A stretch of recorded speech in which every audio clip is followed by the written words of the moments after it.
राजस्थान के सभी विद्यार्थियों का हार्दिक स्वागत, हार्दिक अभिनंदन।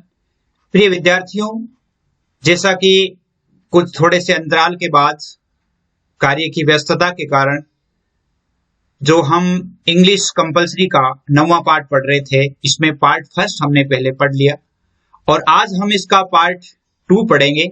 जैसा कि हमने पहले वीडियो में भी जाना था कि इसके हम 3 पार्ट पढ़ेंगे, फर्स्ट, सेकंड और थर्ड। तो तीनों पार्ट आज हम सेकंड पार्ट यानी कुछ समय की और कार्य की व्यस्तता के कारण सेकंड पार्ट को थोड़ा लेटली आरंभ कर रहे हैं, लेकिन आज हम बहुत ही इंटरेस्टिंग मैटर इसमें पढ़ेंगे, a walk through the fire. इसका सेकंड भाग हम आज पढ़ेंगे। जैसा कि बहुत सारे विद्यार्थी कब से ही मैसेज कर रहे थे, ये जो नंबर है 9610208295, इन पर कि सर हमारे कई दिनों से जो वीडियोस है वो क्यों नहीं आ रहे हैं।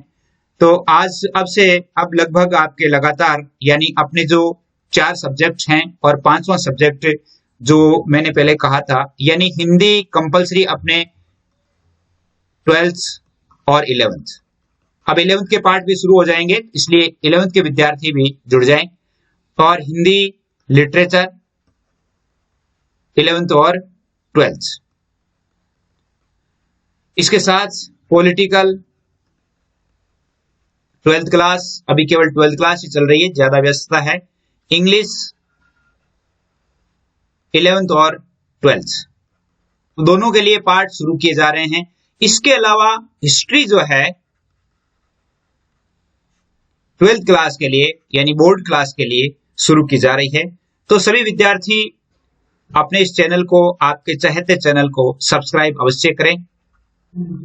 आपके यहां सब्सक्राइब करने से एक आपको फायदा यह भी होगा कि हमारा जो साथ रहेगा बहुत ही लंबा रहेगा। ये नहीं है कि हम सिर्फ और सिर्फ परीक्षा तक ही सीमित रहेंगे, परीक्षा के बाद भी आपको समय समय पर यानी जब आप कंपटीशन की तैयारी करेंगे तो उससे संबंधित भी आपके लिए मार्गदर्शन यह चैनल करता रहेगा।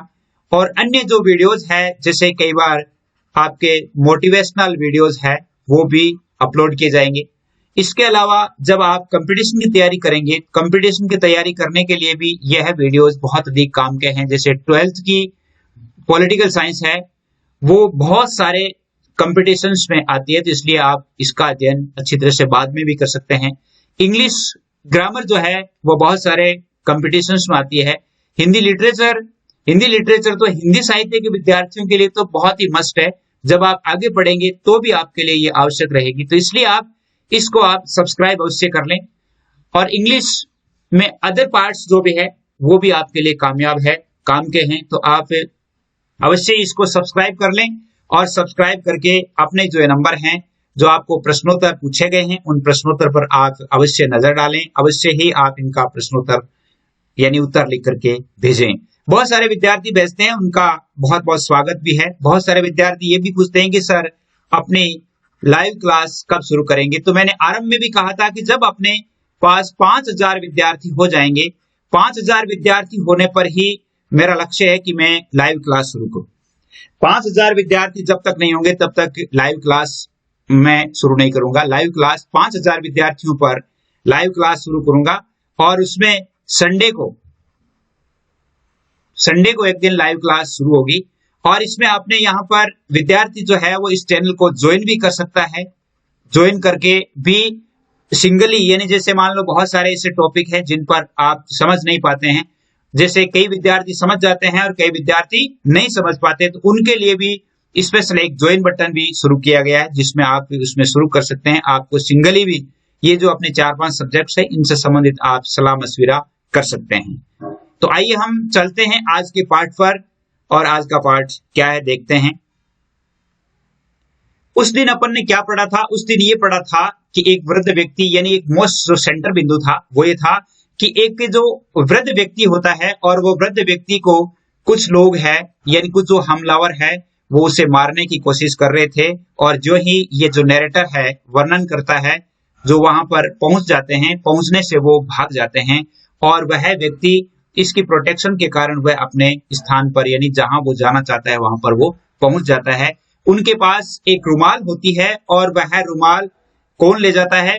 यानी वो वृद्ध व्यक्ति है वो ले जाता है और उसने कहा कि जब हम हमारी अगली मीटिंग होगी, अगली मीटिंग पर मैं आपको यह रुमाल बिल्कुल धो करके दे दूंगा। और इस पर उसे आश्चर्य भी होता है कि हमारी मीटिंग है अब वो वापस कैसे होगी। तो इसके बारे में जब वो क्या है कि जो ही अगला प्रश्न पूछने वाला था, तभी क्या है कि वो जो वृद्ध व्यक्ति था जो उनके पास सवार होकर के आया था, वह व्यक्ति चला जाता है। अब आगे क्या होता है देखते हैं। देखिए आगे वर्णनकर्ता लिखता है कि a few weeks later my posting came through to general headquarters at Delhi. लेखक लिखता है कि कुछ सप्ताह बाद ही मेरी जो पोस्टिंग है, मेरा जो पदस्थापन है, वो मुख्यालय दिल्ली, नई दिल्ली में कर दिया गया था। And the night before I was due to leave, यानी एक रात पहले, कि दूसरे दिन तो मुझे जाना था, एक रात पहले यानी पदस्थापन स्थान से एक रात पहले, coincided with the arrival of fresh supplies of Canadian canned beer at the camp, और एक दिन पहले कनाडा की जो बियर थी उसकी सप्लाई, उसकी आपूर्ति भी है वो बंद कर दी गई थी। इट ऑल्सो कंसिडर्ड, ऐसा संयोग हुआ with the visit to the camp of remarkable troop of Indians, और यह एक संयोग था इसके साथ कि भारतीय कलाकारों का एक उल्लेखनीय दल है वो वहां पर आया था, और led by a gentleman known as professor Rao, और एक बहुत ही भद्र पुरुष, जेंटलमैन भद्र पुरुष प्रोफेसर राव के नेतृत्व में एक इंडियन कलाकारों का, भारतीय कलाकारों का एक दल वहां पर आया था। who were said to perform amazing feats of strength, ऐसा कहा जाता था कि वे बहुत ही अच्छे अच्छे करतब दिखाते हैं। feats of strength यानी बहुत ही बेहतरीन करतब है वो दिखाते हैं, ऐसा कहा गया था। जैसे इसका नेता कौन था? who was the leader of troop? Professor Rao. Professor Rao was the leader of troop, उस ट्रूप का सदस्य या उसका नेता था, वो था professor Rao. Entertainment at the camp was practically non-existent at the time, and there was the show which had been laid on by the welfare officer of something not to be missed। और यह जो कार्यक्रम था, यानी entertainment at the camp, यानी शिविर में उन दिनों मनोरंजक कार्यक्रम का प्रचलन नहीं था। Camp was practically non existent, यहां पर उसका अस्तित्व नहीं था एट द टाइम, उस समय। देयरफॉर, इसलिए this show which had been led on by the welfare officer, तो समाज कल्याण अधिकारी द्वारा इस प्रकार का कार्यक्रम किया जाना was something not to be missed, उसे देखने की गलती नहीं की जा सकती थी। यानी कहने का मतलब कि वहां पर जो सुरक्षा कर्मी थे उनको इस प्रकार का कोई कार्यक्रम नहीं दिखाया जाता था, इसलिए इस कार्यक्रम को देखना उनके लिए बहुत ही अवश्यंभावी था और अवश्य था कि हम इसे नहीं छोड़े। So after having celebrated well but not at all the wisely, इसलिए हम जहां देखने के लिए गए थे, यानी नासमझी से, यानी मौज मस्ती से देखने के लिए हम वहां पर पहुंच गए। Not at all wisely, but यानी हम मौज मस्ती से, we went along to watch it, हम उसे देखने के लिए गए। इन एक्चुअल फैक्ट, वास्तव में, we went along with the intention of taking the mickey, और हमारा जो इंटेंशन था उस कार्यक्रम को देखने का, वो था खिल्ली उड़ाना, मिकी, मजाक उड़ाना या खिल्ली उड़ाना। उस कार्यक्रम को देखने के लिए हम मजाक उड़ाने के लिए गए थे। बट आफ्टर ए वाइल, लेकिन कुछ समय बाद, लाइक एवरीवन एल्स देयर, जैसा कि वहां सब कुछ था, वी स्टेड टू वंडर, हम भी आश्चर्यचकित रह गए। यानी हम उसकी मजाक उड़ाने के लिए गए थे, लेकिन थोड़ी देर बाद हमारे भी होश उड़ गए और हम भी वहां पर इतने स्टेर हो गए, इतने लीन हो गए कि हम चकित हो गए। It was truly an amazing performance, यह एक वास्तव में बहुत बड़ा जादुई परफॉर्मेंस था, जादुई प्रदर्शन था। यह बहुत ही एक जादुई प्रदर्शन था। When we arrived, जब हम आए, the professor who looked nothing like a strong man, जब हमने देखा तो प्रोफेसर राव जो है कोई इतने ताकतवर व्यक्ति नहीं दिख रहे थे। had just called 12 volunteers from the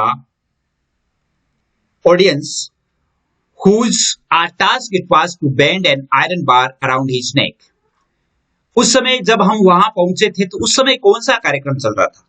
लेखक बताता है कि जब हम वहां पहुंचे तो इस समय एक काम चल रहा था। कौन सा था?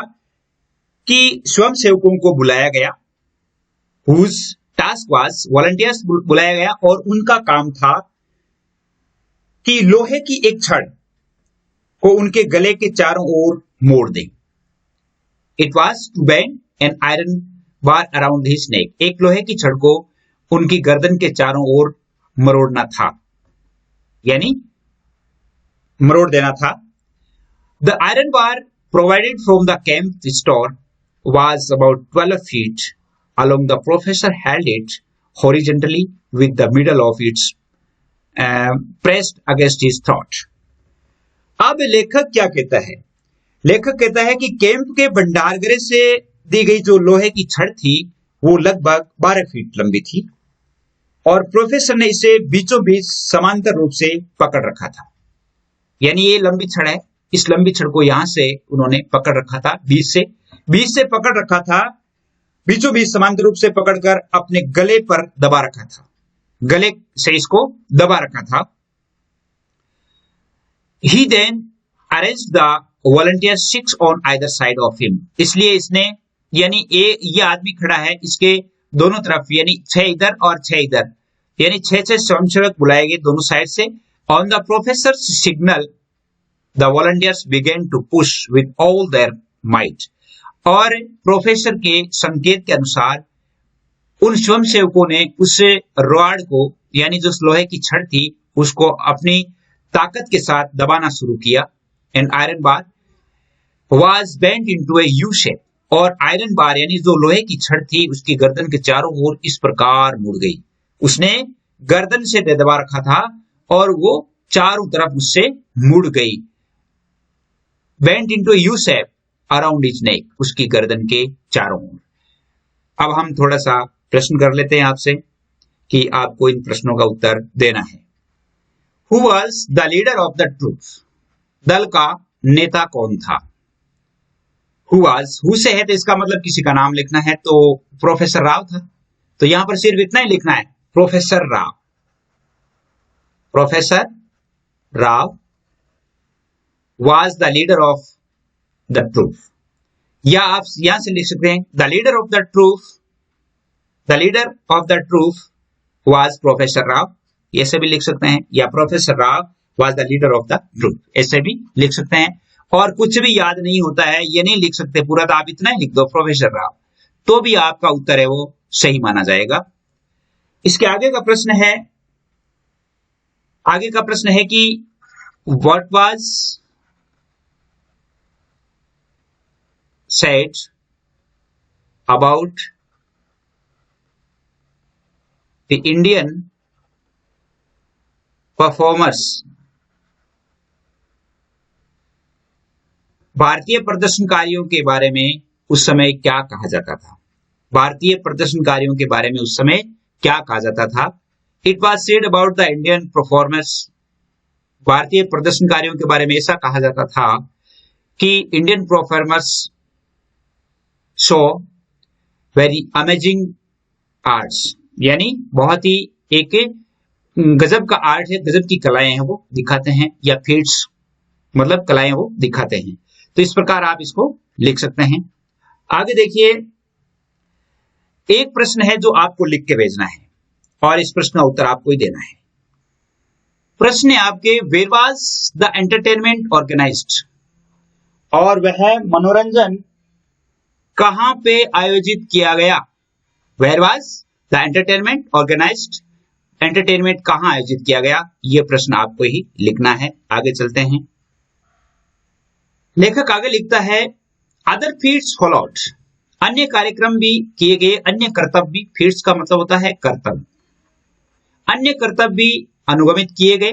But the professors closing act was unforgettable, लेकिन प्रोफेसर का एक महत्वपूर्ण एक्ट था, या क्लोजिंग एक्ट जो था वो था अविस्मरणीय, अनफॉरगेटेबल, जिसको भूल नहीं सकते, ऐसा न भूलने योग्य एक एक्ट था। And before he performed the welfare officer announced that on his insistence, the professor had signed a document to the effect that if anything happened to him, the British Army could in no way be held responsible. क्या कहती है कि जब वो कार्यक्रम था उससे पहले समाज कल्याण अधिकारी ने ये घोषणा की कि यहाँ का जो ये कलाकार है प्रोफेसर राव है, प्रोफेसर राव को एक दस्तावेज साइन करके देना होगा जिसमें ये लिखा था कि इफ एनीथिंग हैपेंड, अगर कुछ भी घटित होता है टू हिम, उसके साथ, तो ब्रिटिश आर्मी इसके लिए उत्तरदायी नहीं है। उन्होंने जो एक्ट करना था, इंस्टेंट करना था, उस इंस्टेंट के लिए यह कहा गया था कि भाई आपको ये लिख के देना होगा कि अगर मेरे साथ कुछ भी होता है तो British army could not way be the held responsible, यानी इसकी रिस्पॉन्सिबल नहीं है। It was only on these terms that the professor was allowed to perform his closing act. इस क्लोजिंग एक्ट को संपन्न करने के लिए प्रोफेसर राव को डॉक्यूमेंट, दस्तावेज साइन कर देने के बाद उसे अलाउ किया गया, आज्ञा दी गई। अब देखिए क्या था उनका वो जो एक्ट था। वो एक्ट था a 5 ton army truck was then driven into the centre of the circle formed by the audience. यानी जो श्रोता थे, श्रोता जैसे ये श्रोता है, इन श्रोताओं के बीचों बीच एक आर्मी ट्रक को लाया गया, आर्मी ट्रक को उनके केंद्र में लाया गया bye the audience, which was the only stage the professor used. और वो ट्रक जो था वो जिस प्रोफेसर जिसे एक स्टेज के रूप में यूज कर रहा था, he lay down under the truck. Professor ने क्या किया, वह ट्रक के नीचे लेट गया, so that his chest was in line with the one of rear wheels, ताकि उनके जो सीने हैं वो उसकी ट्रक के नीचे तक हो। जैसे ये ट्रक है और वो इस प्रकार सो गया, जिससे क्या है कि इनके दोनों पहिए हैं वो इधर से होकर के गुजरे, इस प्रकार वो वहां पे सो गया था। Rear wheels and an old railway sleeper was placed alongside to his chest to form the crude ramp which the truck could be driven. और यहां पर ये सोया हुआ आदमी, इसके यहां चेस्ट पर रेलवे स्लीपर जो होते हैं, रेलवे स्लीपर वो रखे गए ढलान के रूप में, एक रैंप के रूप में, ताकि ट्रक है वो इस पर आराम से चढ़ सके। Driven, the truck was driven quickly forward so that the rear wheel went up to the railway sleeper. Truck को तेजी से वहां से आगे लाया गया ताकि वो उस व्हील पर, यानी जो रियर व्हील जो था रेलवे का, उस पर आसानी से चढ़ सके। And across the professor chest, और उसे चेस्ट के यानी प्रोफेसर के सीने से ऊपर से होकर के वो नीचे डाउन कर सके। As simple and as crude so that, ये बहुत ही simple and as crude as that, जैसा कि इतने ही सरल और निष्ठुर अंदाज में, as simple as crude as that, इन इतने ही सरल और निष्ठुर अंदाज में, the back of the truck incidentally contained as many men as could possibly crowd into it। यानी प्रसंगवश जितने व्यक्ति इस ट्रक में चढ़ सकते थे उतने व्यक्ति उसमें ठसाठस भरे हुए थे। The back of the truck यानी incidentally contained as many men, यानी जितने मैन आदमी उसमें चढ़ सकते थे, संभव थे, उतने लोग उस ट्रक में भर गए थे। ये एक इनका एक इंसिडेंट था। यानी यहां पर लेखक के कहने का अर्थ है कि इतने 5 टन का जो ट्रक था वो इनके ऊपर से होकर गुजरा, लेकिन वह जो कलाकार था वैसे के वैसे ही वहां पर था। अब देखिए एक प्रश्न आपको जो इसमें से करना है वो यह है, what condition was kept to perform Rao's closing act. Rao के क्लोजिंग एक्ट को परफॉर्म करने के लिए क्या कंडीशन रखी गई थी, क्या शर्त थी। एक प्रश्न ये भी हो सकता है कि why had to sign a document to perform the closing act. Closing act करने के लिए उसे डॉक्यूमेंट क्यों साइन करने पड़े, ये भी प्रश्न है। तो इन दोनों के उत्तर भी आपको लिखने हैं। आगे चलते हैं। आगे देखिए, there was another Indian with a professor. Professor के पास साथ एक दूसरा भारतीय था।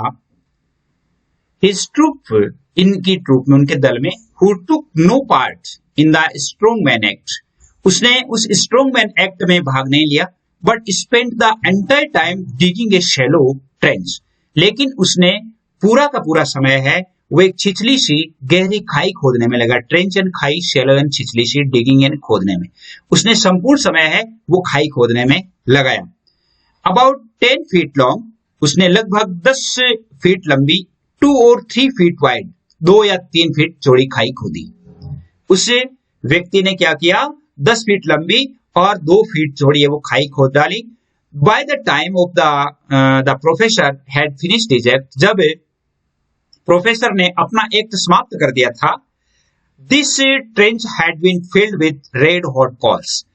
प्रोफेसर के एक्ट के समाप्त होने के बाद उस खाई को लाल अंगारों से भर दिया गया। उसमें अंगारे डाल दिए गए, खीरे डाल दिए गए। फ्रॉम द कुक हाउस, यानी रसोई घर से अंगारे ला करके, जलते हुए अंगारे उस खाई में डाल दिए थे। There was no funny business about this fire trench either. यह इस फायर ट्रेंच यानी उस अग्नि या आग की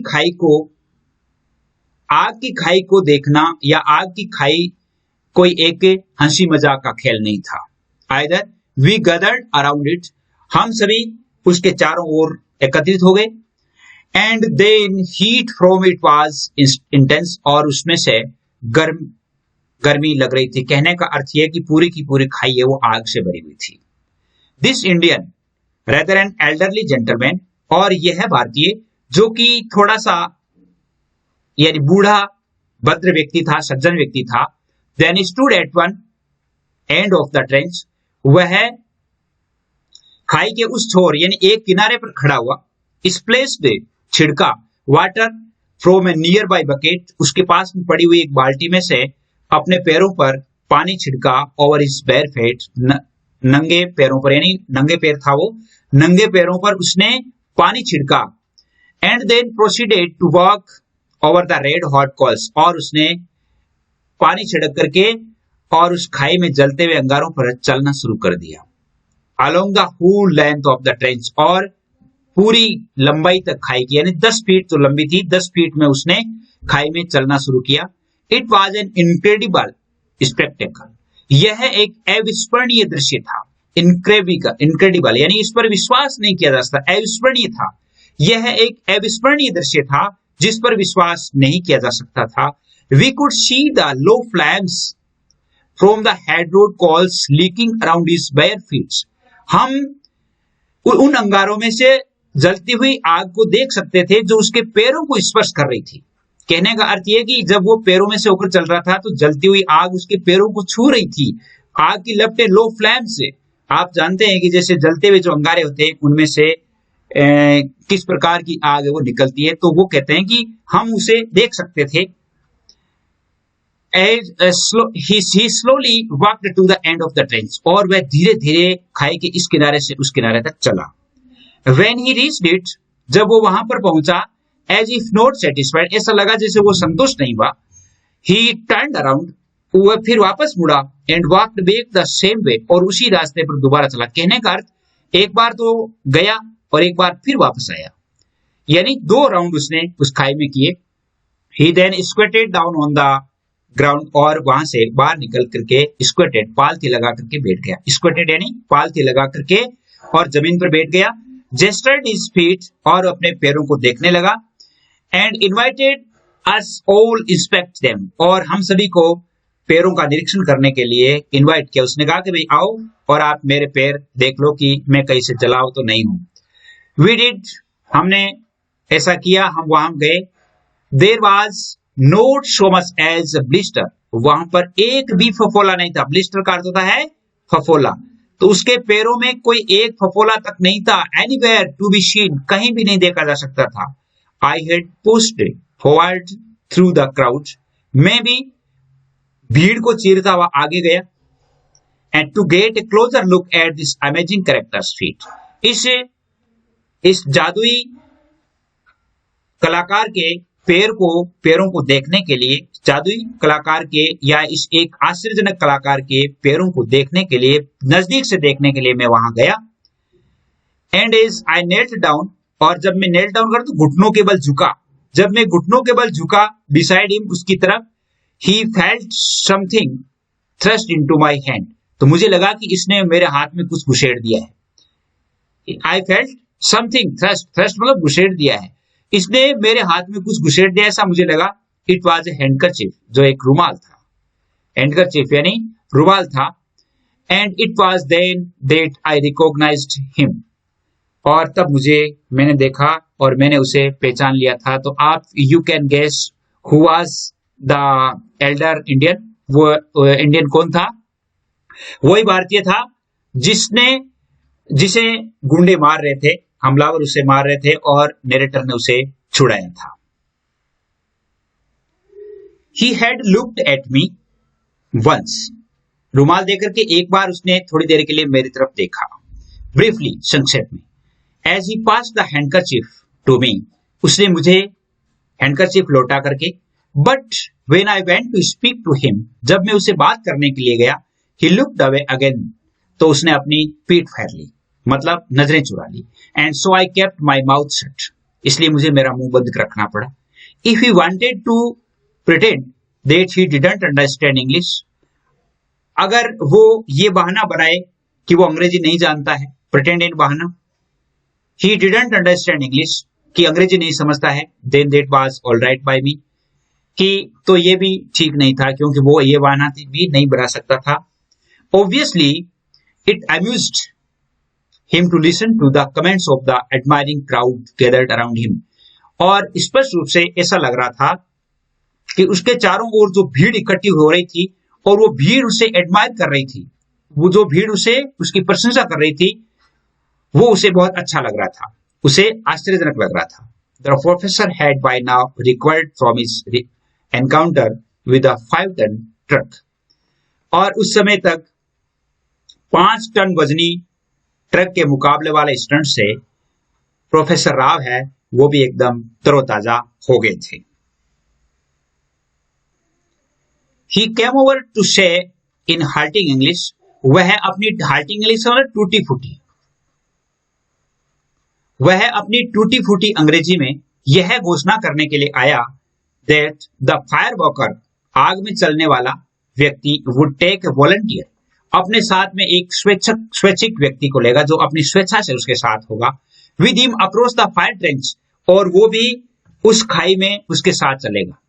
उसने घोषणा की कि अब मैं इतनी देर तो मैं अकेला चला, अब मेरे साथ एक ऐसा आदमी होगा जो मेरे साथ खाई में चलेगा।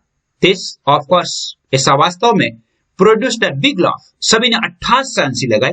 But I didn't join in, लेकिन मैं उनमें शामिल नहीं हुआ। क्यों शामिल नहीं हुआ? आई न्यू, मैं जानता था, that I was going across the fire trench, कि मैं आग की खाई को पार करने जा रहा हूं। Although the thought of it made me go ice cold with fear, और इस प्रकार के विचार ने, जी हालांकि इसके विचार मात्र ने मुझे भय से जड़वत कर दिया था। यानी उन्होंने कहा कि भाई स्वयं सेवक होगा, तो उसने सोचा कि हो सकता है मैं इसमें शामिल हूं, तो उसने सोचा कि मैं इसमें शामिल होऊंगा तो बहुत बड़ी बात हो जाएगी। वो जड़वत हो गया कि इस खाई को कैसे पार किया जा सकता है। आज तो हम इतना ही पढ़ेंगे।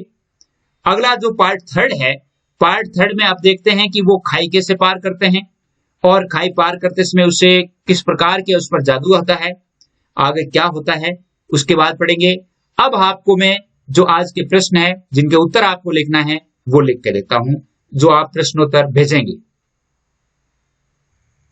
प्रश्न है आपके कि there was no business about this fire trench, आग में से होकर चलना, आग की खाई में चलना कोई हंसी मजाक का खेल नहीं है। व्हाई डिड द नरेटर से सो, वर्णनकर्ता ने ऐसा क्यों कहा। बहुत ही लॉजिकल क्वेश्चन है और ये बहुत ही इंपॉर्टेंट भी है। 5वां प्रश्न है, what did the Indian performer do before doing, यहां पर doing the act of fire trench. Fire trench act करने से पहले उसने क्या किया? How did the narrator recognise, how did the narrator recognise the Indian performer, Indian performer को narrator ने कैसे पहचाना?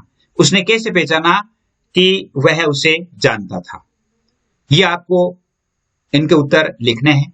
उम्मीद करता हूं आपको बहुत ही अच्छा लगा होगा और आपको पसंद भी आया होगा। इसके लिए बहुत बहुत धन्यवाद। बहुत सारे विद्यार्थी जो है वो मुझे ये कहा करते हैं कि सर आप अधिक से अधिक वीडियो बनाएं और अधिक से अधिक हमें भेजें ताकि हम जल्दी से जल्दी कोर्स कर लें। तो हम अपनी रफ्तार से जो चल रहे हैं वो बहुत ही अच्छा है। आप इस वीडियो को देखने के लिए सर्च के माध्यम से जा सकते हैं, आप इसे सब्सक्राइब कर सकते हैं, आप इसे ज्वाइन कर सकते हैं और ग्रुप में ऐड हो सकते हैं। ग्रुप में ऐड होने के लिए जो नंबर दिए गए हैं। तो आइए आज का ये पार्ट सेकंड यहीं समाप्त करते हैं। जय हिंद, जय भारत।